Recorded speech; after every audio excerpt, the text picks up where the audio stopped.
नमस्कार। आकाशवाणी हाफलॉन्ग के स्टूडियो से सभी सुनने वाले श्रोताओं का हार्दिक स्वागत और अभिनंदन करती हूँ। मैं आपकी दोस्त अंकिता। आज एक बहुत ही ख़ास कार्यक्रम लेकर मैं हाजिर हुई हूँ आप सभी के समक्ष। श्रोताओं, आज है मार्च महीने की 3 तारीख और आज का दिन जो है वो बहुत ही ख़ास महत्व रखता है डिमासा कछारी समुदाय के लोगों के लिए, क्योंकि आज है डिमासा राजकुमारी डिशरुडी हाफलॉन्गबार का जन्मदिन। डिमासा प्रिंसेस डिशरुडी को सुंदरता, कलात्मकता और यहाँ तक कि एक देवी के प्रतीक के रूप में माना जाता है और डिमासा समाज में डिशरू की कहानी बहुत प्रसिद्ध है।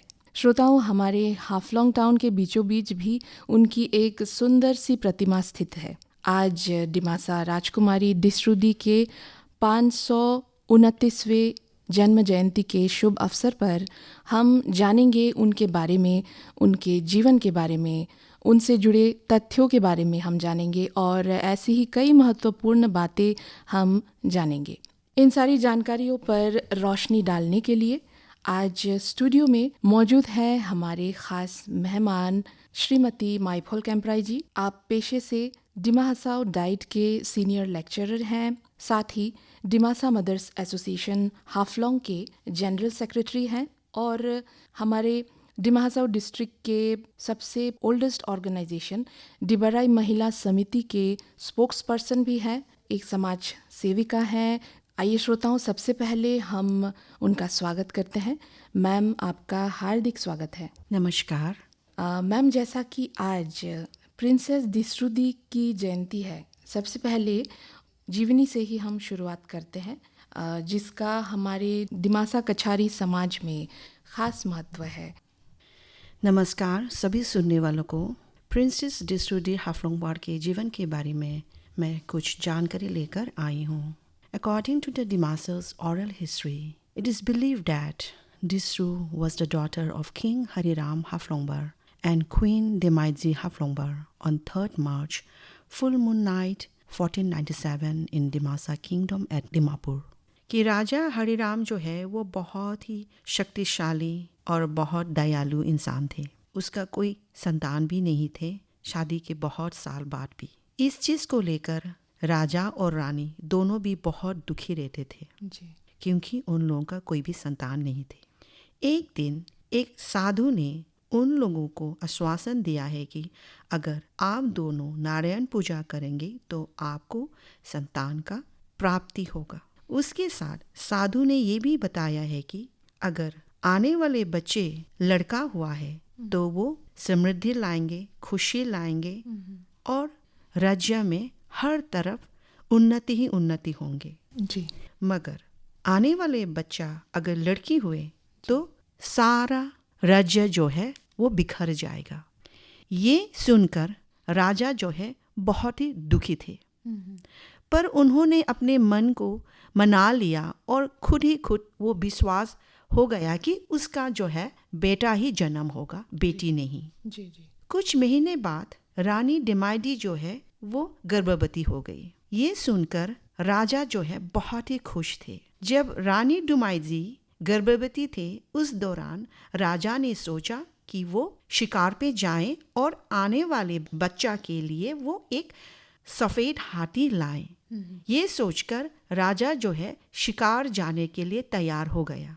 शिकार जाने से पहले राजा हरिराम जो है अपने रानी और 2 दाइमा को ये बोल के गया कि अगर बेटा हुआ है तो उसको सोने का पलना में रखना, सुलाना और प्यार करना, अच्छा से देखभाल करना। जी। अगर रानी एक बेटे को जन्म देती है तो उसको नहीं रखना है, उसको मरवा देना है। ये कहकर राजा हरिराम जो है शिकार के लिए चला गया। जैसा राजा सोचा ऐसा नहीं हुआ। रानी ने एक सुंदर सी बेटी को जन्म दिया। बेटी इतना सुंदर थी कि 2 दाइमा जो है उसको मरने के लिए नहीं सोच पाया जी। और उस बच्ची को बचा लिया गया और उसका नाम रखा है डिशरू जी। जिसको डिमासा में हम लोग स्वीटेस्ट बोलता है। बहुत ही मीठा, बहुत ही सुंदर, बहुत ही प्यारा। जी। 2 दाइमा ने डिस्रू को एक दूर गांव में लेके एक गर्भवती महिला थी वहां पर, जिनके नाम ममाईजी थे।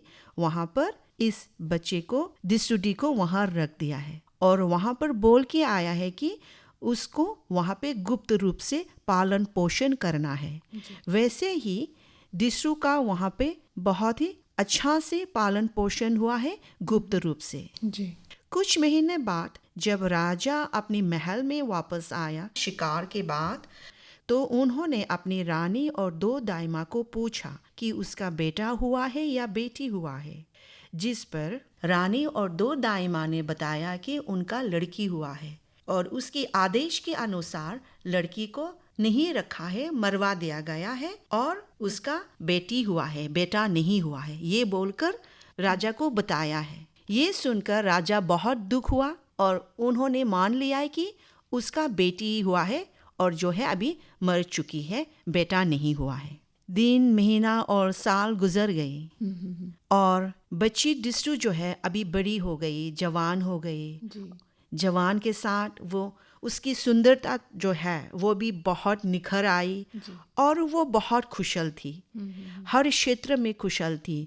उसको कपड़ा बनाना, गाना गाना, नाचना, हर चीज में वो निपुण थी। एक दिन राजा हरिराम जो है अचानक डिस्रू को मिल जाते हैं, जहाँ पर उसने डिस्रू का सुंदरता और उसका कुशलता का बारे में सुनकर देखकर डिस्रू को अपना बीबी बनाने का मन किया।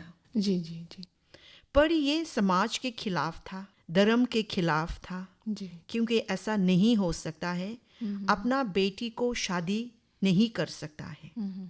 और ये बात राजा को पता नहीं था कि डिस्रू उसकी बेटी है, इसीलिए उसका ये मन भी हुआ, उसका शादी करने का मन भी हुआ क्योंकि उसको पता नहीं। ये सुनने के बाद 2 दाइमा ने राजा को बताया कि डिस्रू जो है उसका ही अपना बेटी है। ये सुनकर राजा चौंक गया और राजा ये मानने को तैयार ही नहीं था कि डिस्रू उसका बेटी है, क्योंकि उसको पहले बताया गया था कि उसका बेटी जन्म हुआ है जो मर चुकी है। इसी दौरान महल में षड्यंत्र रचने लगा राजा और डिस्रू के ऊपर। लोग अनाप शनाप बोलने लगे, खराब खराब बोलने लगे, जिसकी वजह से राजा जो है एक आदेश देता है डिस्रू को कि वो राज्य छोड़कर चली जाए। डिस्रू जो है ये सुनकर बहुत ही दुख हुआ है क्योंकि उसका मन में कुछ खोट नहीं था और उसको पता ही नहीं था उसका साथ ये सब क्यों हो रहा है। उसका दिल टूट गई और वो बहुत ही रोई और बहुत ही दुखी थी। मगर राजा का आदेश को कोई नहीं टाल सकता था। डिस्रू भी उसी राज्य में रहती थी, तो डिस्रू जो है राजा के आदेश को मानकर हर चीज को वो छोड़कर, दुख से उसका जितना भी लगाव चीज थे हर चीज को छोड़कर वो डिस्रू दी दुखी से बाध्य होके प्रकृति की गोद में चली गई। Before leaving Disru told the people to love and care for each other and to work hard and follow everything that she taught them to do about the worldly things. और अभी तक ये प्रूफ नहीं है कि डिस्रू कहाँ चली गई। कोई नहीं बोल सकता है कि डिस्रू कहाँ गई है। डिस्रू का जन्मदिन का तिथि है जी, वर्ष है, मगर उसका मरने का कोई दिन नहीं है, कोई साल नहीं है, इसीलिए उसका डेथ एनिवर्सरी नहीं मनाते। So this is a very short, a brief story about the princess Disru Haflongar. इसके बाद मैम आपसे हम जानना चाहेंगे कि हमारे डिमा हसाओ ज़िले में डिस्रू जयंती का पालन किस तरह से किया जाता है। हर साल डिस्रू जयंती को हम लोग 3 मार्च को मनाया जाता है जी, with great pomp and show, जहाँ पे लाइटनिंग किया जाता है, ऑफरिंग किया जाता है, floral tribute to the statue of princess Disru ji ji, in all the places where the Disru statues were installed, like in Haflong, Harangajao, Umrangso, and even in the Kachar district at Jaipur. उसके अलावा बहुत सारा cultural programmes भी हम लोग रखते हैं और कल्चरल रैली करते हैं। जी जी, उसके अलावा डिफरेंट फील्ड्स में जैसे कि art, music, literature, craft, sports, culture में जो दिमासा कम्युनिटी के लोग बहुत अच्छा अपना योगदान तो देते हैं, उन लोगों को फेलिसिटेट करते हैं, सम्मान देते हैं। जी मैम, हम जानना चाहेंगे कि प्रिंसेस डिस्रू का जन्मदिन जो हम मनाते हैं, इसको हम कैसे देखें? इसके लीगेसी को आगे ले जाने के लिए क्या करना चाहिए, क्या ज़रूरी है इसके प्रचार प्रसार के लिए? मेरी नज़र से डिस्ट्रू के बर्थडे को एक अपॉर्चुनिटी के तरफ से हम लोग उनको लेना चाहिए टू सेलिब्रेट डिस्ट्रूस लीगेसी, जहाँ पे हम लोग ऑर्गेनाइज कर सकते हैं इवेंट्स, डिस्कशंस रख सकते हैं, प्रेजेंटेशंस रख सकते हैं, हाईलाइटिंग जीवन के बारे में, उसके अचीवमेंट्स के बारे में, और जितना चीज़ उसने कंट्रीब्यूशंस दिया है उसके ऊपर भी हम लोग डिस्कशंस करके, प्रेजेंटेशंस करके लोगों के अंदर और ये मैसेजेस दे सकते हैं। और ये सिर्फ दिमासाओं में ही नहीं, बाकी जगह जहाँ पर दिमासा समुदाय रहते हैं, जैसे कि कछार डिस्ट्रिक्ट हो, होजाई डिस्ट्रिक्ट हो, कार्बी आंगलोंग डिस्ट्रिक्ट हो, इवन दिमापुर में भी इस तरह से प्रोग्राम रखने से ये और भी अच्छा रहेगा। And we can also create the awareness among the students, center around the Distru's high moral values and wisdom. And we could also engage in activities reflecting the positive impact which Distru had on our community, especially in the areas of handloom, music, songs, and dance. And we can also engage in many meaningful activities like in involving charitable work, educational workshops, or cultural events. Or by actively participating in activities, we can create a living and lasting tribute that honors Distru's memory. We'll look at the Princess Distru di Haflongbar as a legendary Dimasa princess, which was born with exceptional qualities and very great insight, which is measureless as the stars in the sky. And she is the symbol of love, beauty, peace, knowledge, wisdom, and sacrifice. And above all, she possesses a very rare virtue and noble character. Her inner beauty is equal to her outer beauty as she reflects the beauty of goddess. Princess Distru Di को हम लोग एक सुंदरता का मूर्त ही नहीं, बल्कि जितने वो बाहर से सुंदर है, उसका आत्मा उतना ही सुंदर है, ये हम लोग मानते हैं। जी बिल्कुल। प्रिंसेस डिस्ट्रू डी को हम लोग एक शांति का मूर्त भी मानते हैं। आप लोगों ने देखा होगा जहाँ पर डिस्ट्रू का स्टेचू है या पोर्ट्रेट है, हर जगह पर उसके साथ एक पिजन रहता है, which symbolises the carrier of love and the peace in the world. हमारे दिमासा कछारी समुदाय में प्रिंसेस डिस्ट्रू दी का क्या योगदान, क्या कंट्रीब्यूशन रहा है?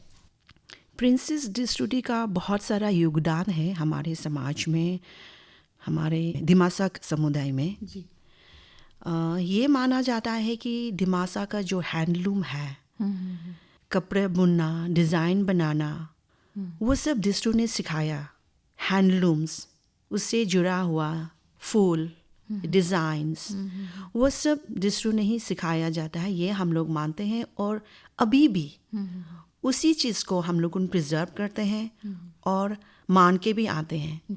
कुछ कुछ फूलों का नाम जो कपड़े में हम लोग बनाते हैं, वो डिस्ट्रू के नाम से भी है, जैसे कि डिस्ट्रू करनाई। अच्छा। उसके अलावा बहुत सारा ऐसा गाने हैं जो डिस्ट्रू के ऊपर बने हैं, जहाँ पर ब्यूटी का बात अगर आता है, सुंदरता का बात अगर आता है, कहीं पर बलिदान का बात आता है, शांति का बात आता है, तो वहाँ पे डिस्ट्रू का नाम हमेशा आता है। डिस्ट्रू जन्मे हैं, हम लोग मानते हैं, एक पर्पस से इस दुनिया में आया है, to reform the society by imparting the knowledge and the skills which is related with our culture and high morals. डिस्ट्रू का मानना है कि अगर सोसाइटी आगे बढ़ना है, एक समुदाय अगर आगे बढ़ना है, एक देश अगर आगे बढ़ना है, तो वहाँ का लोग कल्चर्ड होना चाहिए। उसका मतलब ये नहीं कि सिर्फ कल्चर मतलब गाना, डांस, कपड़े ही नहीं, बल्कि मानसिक रूप से भी इंसान को कल्चर्ड होना चाहिए। ये भी उसका एक कंट्रीब्यूशन है towards the society.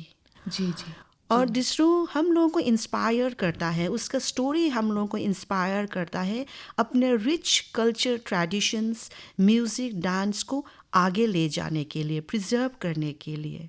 Ji ma'am. और इसी को लेकर ही दिसरू ने अपना पूरा सारा जीवन दे दिया है for the upliftment and for the welfare of the community. जी मैम। मैम, जैसा कि हमने सुना है दिसरू दी के कहानी में भी और कई सारे हमारे जो दिमासा कम्युनिटी के बुज़ुर्ग लोग हैं वो भी कहते हैं कि दिसरू दी का जो लाइफ है बहुत ही संघर्ष से, एकदम स्ट्रगल से भरा हुआ था। तो आजकल के जो हमारे आधुनिक युग में जो महिलाएं हैं उनके जीवन संघर्ष, उनके लाइफ स्ट्रगल को क्या हम प्रिंसेस दिसरू के लाइफ स्ट्रगल से हम रिलेट कर सकते हैं? मेरा हिसाब से नहीं, क्योंकि अभी देखा गया है कि in the present age, in the modern age, जी with the advancement of education and science and technology, जी हमारे लड़कियों का, औरतों का स्टेटस जो है वो आगे बढ़ रहा है। और अभी देखने को भी ये भी मिल रहा है कि समान रूप से, इक्वल राइट्स, समान रूप से लड़का और लड़की को हर जगह में इक्वल राइट्स दिया जाता है। पढ़ाई के मामले में हो व हर जगह में भी समान रूप से अधिकार मिलता है।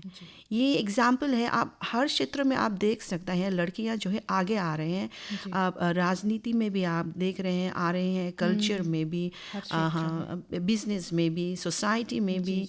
तो इससे यही प्रूफ है कि लड़कियां जो है उन लोगों का स्ट्रगल्स पहले जैसा नहीं है, क्योंकि discriminations based on the gender ये कम हो रहा है, स्पेशली इन द दिमासा समुदाय में।